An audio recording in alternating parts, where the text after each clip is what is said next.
गिर के उठी है वो हौसले बुलंद है उसके, गिर के उठी है वो हौसले बुलंद है उसके, एएफओ के हार के बाद भी आयडीबीआय के जॉब का ताज सर पे है उसके. चल, वेलकम. माझं नाव Amit Patil. Welcome to online platform of the Sankalp education.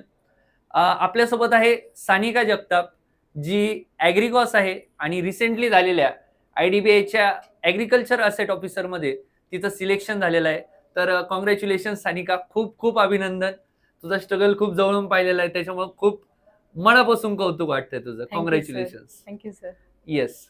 कसं वाटतंय सगळ्यात पहिले तर सांग. सर, शब्दात नाही सांगू शकत, एवढी छान फिलिंग आहे. छान फिलिंग आहे. एक्झॅक्टली. मला सांग की सिलेक्शन झाल्याच्या नंतर पहिला फोन कोणाला केला होता? सर, पहिला फोन पप्पांना केला होता. रेकॉर्ड केलाय का फोन? नाही. हे जे मोमेंट्स असतात ते चेरिश करण्यासारखे असतात, बट हे तिच्या मेमरीत नक्कीच राहतील. वडिलांची पहिली प्रतिक्रिया काय होती? पप्पा पहिल्यांदा असे होते की खरं बोलतीये का तू, खरंच लागलाय का रिझल्ट. एवढे खुश होते, म्हणजे त्यांना काहीच समजत नव्हतं काय करू काय नाही. मम्मी तर म्हणत होती तू खोटं बोलतीये, तू खरं बोल, काय झालंय नक्की. ऍक्च्युली थोडंसं सानिका बद्दल जाणून घेण्याचा प्रयत्न करूयात आपण. सानिका ही प्रॉपर माळशिरसची, अकलूजच्या जवळ आहे आणि सोलापूर जिल्ह्यातली. तिचं स्कूलिंग हे 10वी पर्यंत माळशिरसला झालेलं. 12वीला ती बारामतीला शारदा हायस्कूलला होती आणि त्यानंतर धुळे ॲग्री कॉलेजमधनं तिने BSc ॲग्री कंप्लीट केलेलं आहे आणि त्यानंतर तिने AFO करण्याचा वगैरे डिसिजन घेतलेला आहे. तर हे तिचं बॅकग्राऊंड आहे. वडील शेतकरी, सामान्य शेतकरी, आई 12वी शिकलेली. मला सांग सानिका, की घरी असं शेती वगैरे असून सुद्धा, ऑर्थोडॉक्स थिंकिंग असून सुद्धा एवढं शिक्षणासाठी कसं तुला हे करण्यात आलं, पुश करण्यात आलं? सर, माझ्या आई पप्पांचं म्हणणं एवढंच होतं की मुलींनी इंडिपेंडेंट झालं पाहिजे. पहिली गोष्ट तर मी जेव्हा माझं 12th नंतर धुळेला नंबर लागला होता, तेव्हा आई रडायला लागली होती की एवढ्याला मुलगी कशी राहील. त्यानंतर मग पप्पाशी म्हणले होते की नाही, शिक्षणासाठी तिला कुठेही पाठवले तरी चालेल, मला माहितीये की ती चांगली शिकणार आहे. हा, आपण सावित्रीच्या लेकी आहोत, हा. तर सावित्रीच्या लेकींनी मान वर करूनच चाललं पाहिजे. Right, exactly. म्हणजे पहा, तिच्या वडिलांचा सपोर्ट होता की यार किती जरी दूर नंबर लागला धुळेसारख्या ठिकाणी, तरी पण त्यांनी तिला ॲग्रीसाठी तिथं पाठवलं. सोबतच गव्हर्नमेंट ॲग्री कॉलेज असल्यामुळं तिला तो एक ॲडेड बेनिफिट होता. सानिका, मला सांग की गव्हर्नमेंट कॉलेजचे जे काही स्टुडंट असतात ॲग्रिकॉस, ते शक्यतो MPSC कडे वळतात आणि त्यातल्या त्यात MPKV अंडर येणारे ऑलमोस्ट बरेचसे कॉलेजेस हे फोकस करतात की MPSC करावं. मग तू MPSCचं वातावरण तुमच्या कॉलेजमध्ये असताना तू बँकिंग करण्याचा डिसिजन घेण्यामागचं रिझन काय? सर, मी नवीन ऍडमिशन झालं होतं ना, तेव्हा मी पण अशी होती की नाही, MPSC करायची आहे, सगळं करायचंय. त्यानंतर जसं ग्रॅज्युएशन व्हायला लागलं, सेकंड इयर थर्ड इयरला गेले, तेव्हा मला असं वाटलं की MPSCच्या रेग्युलर ऍड येत नाहीत आणि त्यांनी ऍड जर येईल तर त्यांची जॉईनिंग लवकर नसते. आणि त्याचं कंपॅरिझन जर आपण बँकिंग एक्झामशी केलं तर रेग्युलर रिक्रुटमेंट निघते त्याच्याबरोबर जॉईनिंग प्रोसेस लवकर असते. आणि म्हणजे मी अशा मताची होती की लवकर इंडिपेंडंट व्हायचंय. जर मी MPSC करत असती तर त्याचे चान्सेस पण खूप कमी राहतात. त्यामुळं असं होतं की लवकरात लवकर सक्सेसफुल कसं होता येईल ह्याच्याकडे माझं लक्ष होतं. त्यामुळं मग मी, आणि सगळ्यात मेन म्हणजे आमचे 2 सिनियर आहेत, कुणाल सर आणि तेजस सर. ह्या दोघांचं. कुणाल मोरे जे आपले ऑनलाईन बॅच स्टुडंट होते आणि तेजस बोराडे सर. हा, सध्या ते PO म्हणून काम करतायत. तेजस बोराडे सर नाशिकलाच पोस्टिंग आहे त्यांची आणि कुणाल आय थिंक फेडरल बँकेमध्ये. हा, म्हणजे तू त्यांच्यापासून मोटिवेट म्हणजे आम्ही सेकंड इयरला असताना ते 4th इयरला होते, ते पास आउट झाले आणि त्यांचे परत रिझल्ट आले 6 महिन्यात. मग मला असं झालं की नाही यार, सक्सेसफुल लवकर व्हायचं असेल तर आपण करू शकतो हे. आणि मग मी डिसाईड केलं की नाही, मला बँकिंगच करायचंय. म्हणजे त्यांच्यापासून प्रेरणा घेतली. बट त्यांनी गायडन्स केला की? हो सर, खूप शेवटपर्यंत. म्हणजे आई पप्पांनंतर पहिले फोन त्यांना होते, सर झालं, तुमच्या गायडन्स नुसार सगळं झालं म्हणून. Great great great. पहा, सिनियर्स हे ॲग्रिकॉसचे जे काही असतात ते एवढीच हेल्प करत असतात, जेवढा त्रास देतात तेवढीच हेल्प करतात.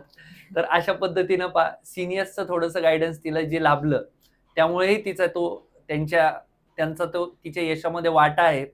तर मला सांगा सानिका, की तुम्ही ऑफलाईन बॅच डायरेक्ट जॉईन नाही केलेली, तुम्ही ऑनलाईन बॅच केलेली. सानिका, तुम्ही ऑनलाईन बॅच कधी घेतली ती एकदा ऑडियन्सला सांगा. मी 3rd इयरला असताना, म्हणजे 3rd इयर संपत आलं होतं, 2023 साली मी ऑनलाईन बॅच जॉईन केली होती. म्हणजे मार्च एप्रिलचा टाइम पिरियड असतो. I think prime 2.0. Yes, prime 2.0. त्या बॅचला मी ऍडमिशन घेतलं होतं ऑनलाईन. हम्म. त्याच्यानंतर घेतल्यावरती काही समजत नव्हतं, फक्त एवढंच होतं म्हणजे माझा जो ग्रुप आहे धुळे कॉलेजचा तोच मी इथं आम्ही आहे सगळे सोबत, तर आम्ही सगळ्यांनी हा, ठरवून तुमच्या बॅच घेतली. ग्रुपमध्ये किती किती लोक आहे एकदा सांग. 5 लोक आहेत ना 5 तुम्ही? लोक आहेत सर. हा, मी, तेजस, अजून अविनाश, अविनाश, श्वेता, श्वेता, गौरी गौरी. आणि तू, बरोबर 5 जण. आम्ही 5 राईट. जण सोबत होतो. हा. त्याच्यानंतर मग आम्ही सोबत बॅच घेतली, कोर्स वगैरे घेतला. मग कॉलेजमध्ये कॉलेजमध्ये तुम्ही जेव्हा ती बॅच करत होतात तेव्हा खूप सिरियसली गेली होती ऑनलाईन बॅच? फक्त ते अंडरस्टँडिंग साठी? फक्त म्हणजे माहिती नव्हतं बँकिंग काय आहे, ते काय करून माहिती करून घेण्यासाठी फक्त दिवसातून टार्गेट असायचं, आज 10 लेक्चर करायचे, आज 15 लेक्चर करायचे. फक्त लेक्चर करत होते दिवसभर, नुसते आम्ही लेक्चरच करायचो. कधी प्रॅक्टिस नाही केली, कधी शीट्स नाही सोडवल्या. फक्त एवढं होतं की हा, डिग्री संपायच्या आधी आपला सिलेबस तेवढा संपला पाहिजे. एक्झॅक्टली, की डिग्री संपण्याच्या अगोदर ऍटलीस्ट सिलेबस डोळ्याखालून गेलेला असला पाहिजे, असं त्यांचं टार्गेट होतं. त्या हिशोबाने त्यांनी ही प्रॅक्टिस केलेली आहे. आणि त्यानंतर माझ्या मते मे मध्ये 2024ला जसं तुमचं ग्रॅज्युएशन संपलं तसं तुम्ही इथं आलात, राईट? मग इथं आल्याच्या नंतर तुम्ही ऑफलाईनही लेक्चर्स केलेत, तर ऑनलाईन मध्ये आणि ऑफलाईन मध्ये डिफरन्स काय जाणवला तुम्हाला? ऑनलाईन लेक्चर करताना आहे ना, आपण सगळ्यात पहिलं तर आपल्याला माहिती नसतं करायचं काय आहे. मग आपण नुसतं करायचं म्हणून करून टाकतो. आपल्याला इम्पॉर्टंट टॉपिक माहिती नसतात, एक स्ट्रॅटेजी माहिती नसते. ऑफलाईन आल्यावर सगळ्यात मेन बेनिफिट आहे की आपण टीचर्सच्या कॉन्टॅक्टमध्ये जातो, आणि जेवढा आपण त्यांच्या कॉन्टॅक्टमध्ये असतो ना, आपल्याला एक प्रॉपर गायडन्स भेटतो की करायला काय पाहिजे आणि काय करायला नाही पाहिजे. ह्याचा मला खूप जास्त इम्पॅक्ट माझ्यावरती जाणवला. जेव्हा मी इथं आले ना, लिटरली काहीच माहिती नव्हतं, काहीच. म्हणजे सिम्प्लिफिकेशन पासून सुरुवात केली की कसं सोडवायचं, काय सोडवायचं, स्क्वेअर रूट, क्यूब रूट इथे येऊन पाठ केले. त्याच्यानंतर टीचर्सच्या सपोर्टनी समजलं की करायचं काय नाही. एक शेड्यूल बनवलं, रोजच्या रोज भेटत राहिलो, रोजच्या रोज करत राहिलो. खूप फायदा झाला ऑफलाईनचा मला ऑनलाईन पेक्षा. अच्छा, एक्झॅक्टली. ऑनलाईन मध्ये जर तुम्हाला डिसिप्लिन वेने काय करायचं माहित असेल तर ऑनलाईन बेनिफिशियल आहे, कारण की त्याचे ऍडेड बेनिफिट्स असतात. परंतु ज्यांना क्लॅरिटी नसते की आपल्याला नेमकं एक्झॅक्टली काय करायचं, त्यांना तो मार्ग फार जास्त महत्वाचा ठरतो. आता तुम्ही शेड्यूल बनवला हा शब्द वापरला, मला चांगलं आठवतं की तुम्ही शरद सरांच्या तिथं केबिनच्या आसपास डाऊट साठी तुम्ही तिथं बसलेले असायचे. तर तुमच्या सिलेक्शन मध्ये शरद सरांचा खूप मोठा वाटा आहे, राईट? तर शरद सरांबद्दल 2 शब्द बोला. नेमकं कशा पद्धतीने सरांनी तुम्हाला गाईड केलं? सर, इथं डिग्री संपायच्या आधी आम्ही इथे एकदा आलो होतो, आणि इथं आल्यावरती आमचे एक सिनियर आहेत, त्यांच्या शरद सर ओळखीचे आहेत. मग आम्ही संकल्पचेच होतो ऑनलाईन बॅचचे. मग आम्ही इथं आलो, संध्याकाळी 10:30च्या दरम्यान शरद सर आले होते डिग्री संपायच्या आधी, इथे यायच्या आधी. तेव्हा ते आम्हाला बोलले होते, त्यांनी आम्हाला तेव्हा एक रॉ प्लॅन दिला होता की तुम्ही इथे या, आपण असा असा प्लॅन फॉलो करूया. त्याच्यानंतर मग आम्ही कॉलेजला गेलो. कॉलेज संपल्यावरती मला वाटतं आम्ही 5-6 दिवसच घरी थांबलो होतो. डिग्री संपल्यानंतर 7व्या दिवशी आम्ही इथं होतो. त्याच्यानंतर शरद सरांना भेटलो. त्यांनी आम्हाला बेसिक पासून सांगितलं, 5 पझल, 5 सिटिंग, 5 DI. ह्याच्यावरती सरांचं खूप लक्ष असायचं. रोज ते सॉल्व्ह करायचं, सरांना येऊन दाखवायचं, रोज सॉल्व्ह करायचं, सरांना येऊन दाखवायचं. रोजच्या रोज अपडेट घेणं आणि शेड्यूल एक प्रॉपर कसं फॉलो करून घेतलं जाईल, ह्याच्यामध्ये शरद सरांनी आम्हाला खूप खूप जास्त हेल्प केली. आमच्या पर्सनल प्रॉब्लेम सुद्धा सर होते, म्हणजे एक फॅमिली मेंबर सारखं सरांनी आम्हाला ट्रीट केलं. आणि मला असं वाटतं की त्यांचं खूप मोठा वाटा आहे ह्या सगळ्यामध्ये. त्याच्यासोबत आमचे ॲग्रीचे सर प्रशांत ढोले सर आणि सतीश जगताप सर, प्रत्येक गोष्टीमध्ये म्हणजे प्रशांत सरांशी आमचा कॉन्टॅक्ट होता. सरांचा गायडन्स पण खूप लागला आम्हाला. आणि एवढं मी सांगू शकते की सरांचं प्रेडिक्शन खूप जवळचं निघतं. म्हणजे सर जब म्हणतात ना, असं असं होईल, तसं तसं होईल. ॲग्रिकल्चरच्या बाबतीत मला ह्या दोघांचा खूप जास्त फायदा झाला. आणि प्रशांत सरांचं बिहेवियर असं आहे की ते खूप एक्झाम ओरिएंटेड बोलतात, खूप स्ट्रिक्ट आहेत. आणि सतीश सर असे आहेत की ते खूप फ्रीली आपल्याला कम्फर्टेबल करून जातात. म्हणजे शेवटी तर मला असं झालं की काही जरी प्रॉब्लेम आला ना, तर पहिले सर असं झाले, सर तसं झाले. अच्छा, तर ह्याच गोष्टी खूप जास्त इम्पॉर्टंट रोल प्ले करतात. पहा, विद्यार्थ्याच्या सिलेक्शन मध्ये जी आपुलकीची भावना असते, मला अजूनही आठवतं. ऍक्च्युली आपण त्या विषयावर आता बोलूयात.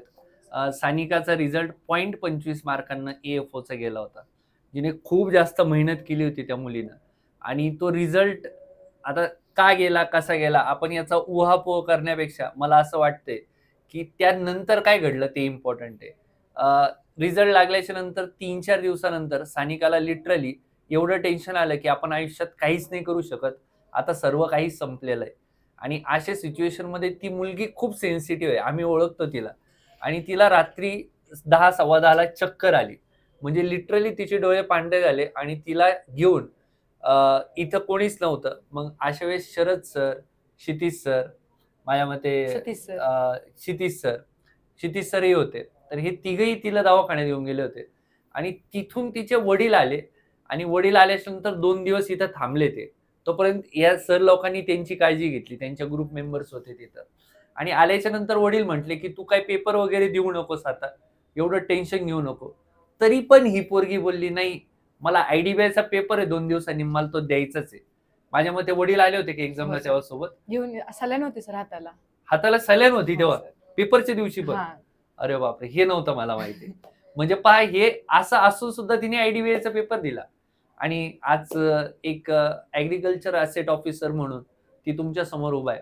म्हणजे थोडक्यात काय की रख हौसला वो मंजर भी आएगा, प्यासे के पास चलकर समंदर भी आएगा, या उक्तीला एकदम एकदम जगलेली ही मुलगी, राईट?